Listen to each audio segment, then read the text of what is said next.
ठीक है सब। चलिए तो स्टार्ट करते हैं हम लोग। चलिए क्विक रिवीजन करते हैं फटाफट जहाँ से हम लोगों ने स्टार्ट किया था।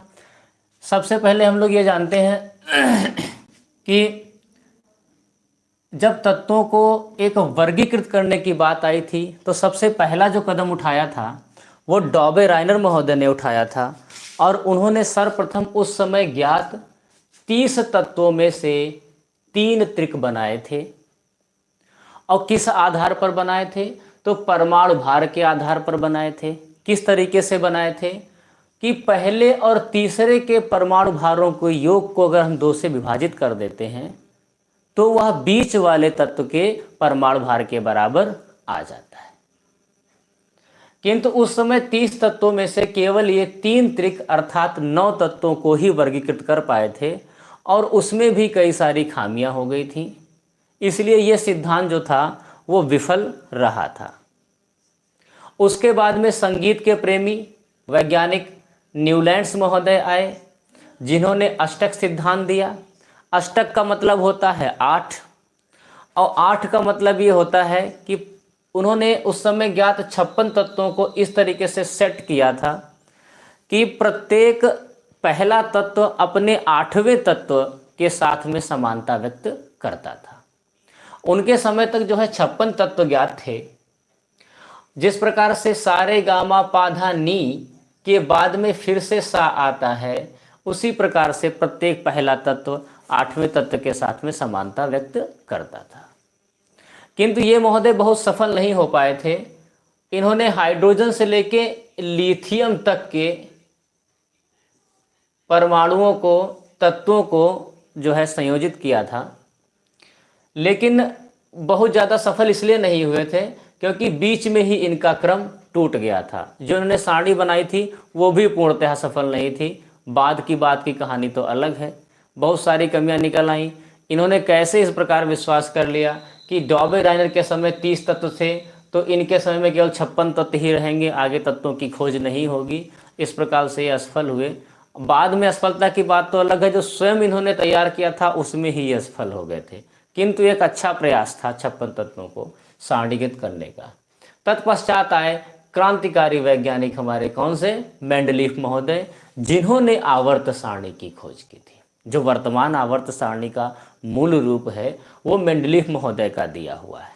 ठीक है, उन्होंने इस समय ज्ञात 63 तत्वों में 63 तत्वों को जो है वर्गीकृत किया था और इन्होंने भविष्य के में खोजे जाने वाले तत्वों के लिए भी रिक्त स्थान को छोड़ा था।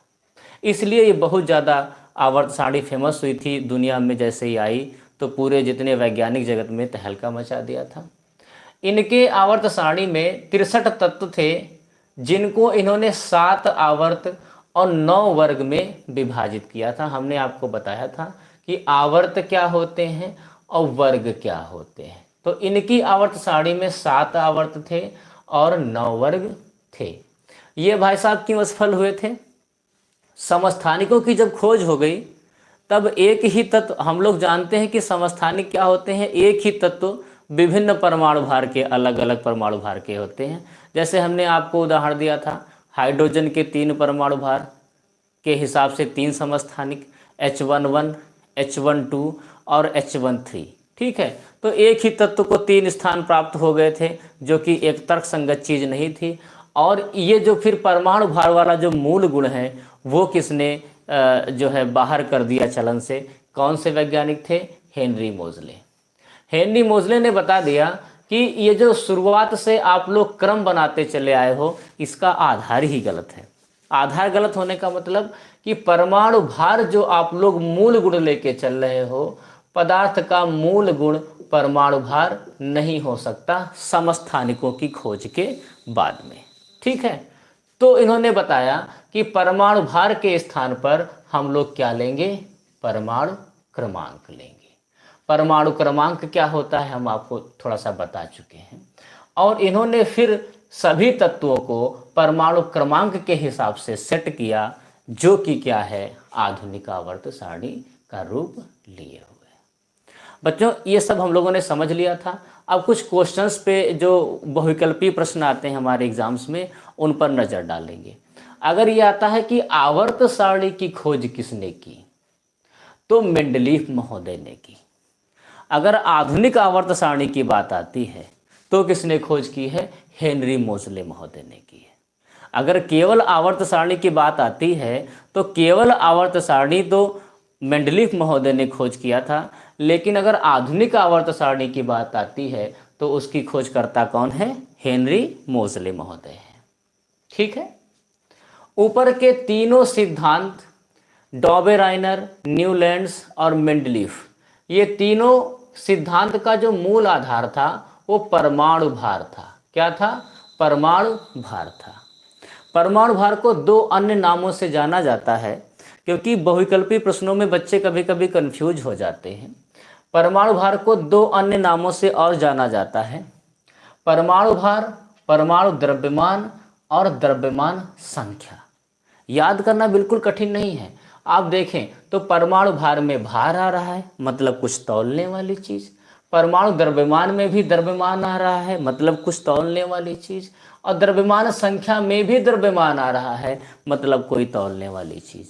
तो परमाणु भार, परमाणु द्रव्यमान या द्रव्यमान संख्या, इन सबको याद करना कठिन नहीं है। वह इतना जान लेना है तीनों एक ही चीज़ हैं, और याद रख पाना बहुत आसान है, क्योंकि इसमें भार, इसमें द्रव्यमान और इसमें द्रव्यमान, तीनों शब्द ऐसे हैं जो स्वयं को बता रहे हैं कि कुछ चीज़ ऐसी जो तौलने वाली है, जो कि परमाणु भार है।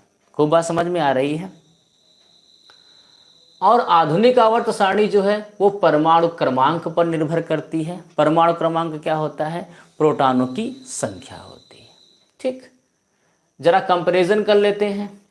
आवर्त सारणी में, अर्थात मेंडलीफ महोदय की जो आवर्त सारणी है उसमें भी 7 आवर्त हैं, आधुनिक में भी 7 आवर्त हैं, तो कोई कन्फ्यूजन नहीं है। अगर आवर्तों की संख्या पूछ देता है तो मेंडलीफ वाली में और आधुनिक वाली में, अर्थात आवर्त सारणी और आधुनिक आवर्त सारणी, मेंडलीफ और हेनरी मोजले, इन दोनों की आवर्त सारणियों में आवर्तों की संख्या सेम ही है। कितनी है, 7 है। अगर हम वर्गों की बात करें तो वर्ग को याद रखना बहुत आसान है। मेंडलीफ महोदय में 9 वर्ग थे, इसमें कितने वर्ग हो गए, 18 वर्ग हो गए। आवर्त 7 7 हैं, वर्ग हो गए दुगने, 9 दूनी 18, वर्ग हो गए दुगने, 9 दूनी 18। ठीक, इतनी बात सबको याद हो गई है। अब आसानी से याद कर सकते हो, 7 7 आवर्त, 9 वर्ग, 9 दूनी 18। इसके आगे चर्चा की थी हम लोगों ने कि आधुनिक आवर्त सारणी को 4 ब्लॉक में बांटा गया है। ब्लॉक कौन कौन से हैं, SPDF। SPDF आपको याद होगा, S यहाँ पर था जिसमें वर्ग 1 और वर्ग 2 आते थे। P इधर था जिसमें 13 से लेकर के 18 तक के वर्ग थे, जिसमें 13 से लेकर के 18 तक के वर्ग थे। और D कौन सा था, D बीच वाला था। कहाँ से कहाँ तक का, 3 से लेकर के 12 तक वाला हमारा कौन था, D ब्लॉक था। F ब्लॉक सबसे नीचे था। हालांकि F ब्लॉक जो है वो D ब्लॉक का ही एक हिस्सा है, लेकिन जो 57 से लेकर के 103 के आसपास तक के जो तत्व हैं वो थोड़ा सा D ब्लॉक से मिसमैच कर रहे थे, इसलिए उनको उठा करके अलग कर दिया गया था। F ब्लॉक में लेंथेनाइट और एक्टेनाइट 2 श्रेणियाँ आती हैं। F ब्लॉक में लेंथेनाइट और एक्टेनाइट 2 श्रेणियाँ आती हैं। बिल्कुल आपको जुबान पे रट गया होगा। ठीक है, चारों ब्लॉक्स हो गए। चलिए, जो वर्तमान में 118 तत्व ज्ञात हैं, इनके वर्गीकरण पर भी हम लोग चर्चा कर चुके हैं कि इसमें कौन से तत्व हैं और किस प्रकार के तत्व हैं। 118 में 94 तत्व जो हैं वो प्राकृतिक हैं, यानी मानव निर्मित नहीं है, प्रकृति के द्वारा निर्मित है। अब आप 94 ही याद रखिए, 24 आपको याद रखने की ज़रूरत नहीं, हमने लिख दिया है, हालांकि आपको याद करने की आवश्यकता नहीं है। क्यों, क्योंकि 94 24 108 वैसे भी हो गए, है कि ना। याद रखने के लिए वैसे भी बहुत सारी बातें हैं। दिन भर में 50 तरीके के ताने मिलते हैं घर में कि ये फलाना पढ़ाई हो रहा है, धमाका पढ़ाई हो रहा है, रिजल्ट नहीं हो रहा है, तमाम बातें हैं। ठीक है, दुनिया की बातें हैं, समाज की बातें, इतना सब कुछ याद करने को है। पढ़ाई की बातें भी याद करना पड़ जाए तो फिर पढ़ाना ही बेकार है। कम से कम बातों को याद रखेंगे, बाकी बातें ऑटोमेटिकली याद होती चलेंगी। बस हमारे साथ बने रहिए। तो 94 प्राकृतिक तत्व हैं तो 24 कृत्रिम तत्व हो गए। कृत्रिम का मतलब होता है मानव निर्मित। 24 को याद नहीं रखेंगे हम लोग, ठीक है। 94 प्राकृतिक हैं, 118 कुल हैं, तो 24 तो कृत्रिम बचे। इनको याद करने की कोई आवश्यकता नहीं। 94 24 याद हो। अगर हम बात करें धातुओं और उपधातुओं और अधातुओं को, तो ध्यान रखिए 91 धातुएं हैं। अलग अलग किताबों में आपको अलग अलग संख्याएं मिल सकती हैं, लेकिन सबसे सर्टिफाइड एनसीईआरटी का डेटा यहाँ पे लिखा हुआ है। कई सारी किताबों में तो प्राकृतिक तत्व 92 ही दिए हुए हैं, ठीक। तो एनसीईआरटी का अपडेटेड डेटा आपके सामने दिया हुआ है, जो कि क्या कह रहा है कि वर्तमान में 91 धातुएं हैं और 7 उपधातुएं हैं। 91 धातुएं हैं और 7 उपधातुएं हैं, ठीक बात है। अब 91 7 कितना हो गया, 98 हो गया। तो सीधी सी बात है जो 20 बची वो क्या हो जाएंगी, अधातुएं हो जाएंगी। अब 20 को हम लोग नहीं याद करेंगे। 91 धातुएं हैं ये याद कर लेंगे, 7 उपधातुएं हैं जो तिरछी लाइन है वो याद कर लेंगे, 20 जो हैं अधातुएं वो हम लोग को ऑटोमेटिकली याद हो गई। ये मामला निपट गया। आगे बढ़ जाएं। 4-5 क्वालिटीज़ पढ़ी थी जो एग्ज़ाम में पूछी जाती हैं, वन डे एग्ज़ाम में, एक दिवसीय परीक्षाओं में, उनकी चर्चा कर लेते हैं। परमाणु आकार, धात्विक गुण। तो ध्यान से देखिए, परमाणु आकार आपको याद होगा, आवर्त, छल्ले, छल्ले बढ़ते जा रहे थे तो परमाणु आकार बढ़ता जा रहा था। ऊपर से नीचे आने पर परमाणु आकार बढ़ रहा था और बाएं से दाएं जाने पर परमाणु आकार घट रहा था। एक बात आप और भी याद रखिए, कॉन्सेप्ट तो समझा दिया था हमने आपको, याद करने का तरीका बता देते हैं। अगर कोई चीज़ आवर्त सारणी में बाएं से दाएं जाने पर घटेगी तो सीधी सी बात है ऊपर से नीचे आने पर वो बढ़ेगी जरूर। अगर कोई चीज़ बाएं से दाएं जाने पर घटेगी तो ऊपर से नीचे आने पर याद रखने का कोई मतलब नहीं है बच्चों, क्योंकि उसका उल्टा ही होगा, ठीक। परमाणु आकार आपको याद होगा, बाएं से दाएं जाने पर घट रहा था, इसका मतलब ऊपर से नीचे जाने पर क्या होगा, बढ़ेगा। बाएं से दाएं जाने पर घट रहा था तो ऊपर से नीचे जाने पे क्या होगा, बढ़ेगा। याद रखने की कोई ज़रूरत नहीं है। धात्विक गुण आप लोग खूब जानते हो, इस तरफ धातुएं होती हैं, इस तरफ अधातुएं होती हैं, यानी बाएं से दाएं जाओगे तो परमाणु आकार और धात्विक गुण, परमाणु आकार और धात्विक गुण बाएं से दाएं जाने पर कम होते हैं। सीधा सा मतलब है कि ऊपर से नीचे आने पर ये बढ़ेंगे। इतनी बात सबको बात समझ में आ गई होगी। अब वीडियो ऑडियो क्लियर है एकदम, ठीक है, ठीक है। आगे आयनन विभव, इलेक्ट्रॉन लब्धि ऊर्जा। इलेक्ट्रॉन लब्धि ऊर्जा को इलेक्ट्रॉन बंधुता भी बोलते हैं, विद्युत ऋणात्मकता। इन सभी चीज़ों का मतलब आपको कॉन्सेप्चुअली समझा दिया गया था पिछली वाली क्लास में। उम्मीद है कि आप लोग को समझ में भी आया होगा, बहुत ही सरल भाषा में और उदाहरणों के द्वारा आपको समझाया गया था। आयनन विभव, इलेक्ट्रॉन लब्धि ऊर्जा या इलेक्ट्रॉन बंधुता और विद्युत ऋणात्मकता। आप जानते हो कि ऊपर से नीचे आने पर जब परमाणु का आकार बढ़ता जाता है तब ये सभी क्या होते जाते हैं, कम होते जाते हैं। आना, आयन का मतलब होता है आना, इलेक्ट्रॉन को बाहर बुलाना भी आसान हो जाता है, इलेक्ट्रॉन को दोबारा उसमें घुसाना भी आसान हो जाता है। और ये तो एक अलग कॉन्सेप्ट है, लेकिन तीनों तरीके से चलते हैं। अब ध्यान से सुनिए, आयनन विभव, इलेक्ट्रॉन लब्धि ऊर्जा और विद्युत ऋणात्मकता बाएं से दाएं जाने पर क्या होंगी, बढ़ेंगी। बाएं से दाएं जाने पर क्या होंगी, बढ़ेंगी। बढ़ने की, बाएं से दाएं जाने पर जब बढ़ेंगी तो ऊपर से नीचे आने पर क्या होंगी, सीधी सी बात है, घटेंगी। बाएं से दाएं जाने पर जब बढ़ रही हैं तो ऊपर से नीचे आने पर क्या होंगी, ये घटेंगी, ठीक बात है। तो ये दो चीज़ें, परमाणु आकार और धात्विक गुण, बाएं से दाएं जाने पर जब कम हो रही हैं तो ऊपर से जाने पर बढ़ेंगी। ये बाएं से दाएं जाने पर क्या हो रही है, बढ़ रही है, तो ऊपर से जाने पर ये क्या, ठीक है। देखिए फटाफट जो क्वेश्चंस हैं उनको कर लेते हैं। आवर्त सारणी में या वर्तमान ज्ञात तत्वों में सबसे हल्का तत्व पूछा जाए तो वो है हाइड्रोजन, ठीक है।